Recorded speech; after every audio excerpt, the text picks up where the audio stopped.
What about this tomorrow night? The Rabbitohs expecting Latrell Mitchell to be booed at Allianz Stadium. The game's greatest showman is set to embrace the hostile Roosters crowd when he takes on his former club in the ultimate grudge match. A fired-up Latrell Mitchell was in full voice at training today.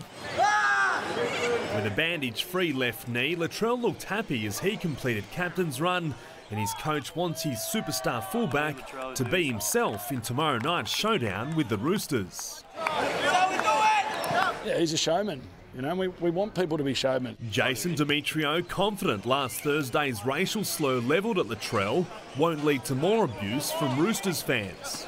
If people want to boo, that's their choice. But you know, they weren't booing him for being Indigenous last week. They were booing him because he was a Rabbitohs player. The Rabbitohs coach opting not to ruffle the Roosters' feathers. We don't have a game plan to bait them. To be honest, I don't really talk about them. Instead, airing his concerns about the NRL's strict stance on concussion following the announcement of a mandatory 11-day stand-down period for concussed players. There's a lot of hysteria around concussion at the moment, and a lot of it's fear-mongering. I think we've got to be careful of how much we go after it.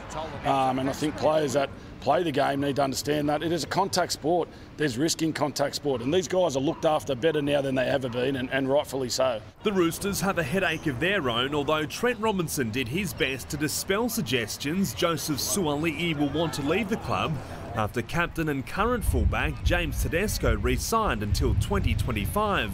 There's absolutely no concern from my end about how that relationship plays out, how the signings have played out. Zach Bailey, 9 News.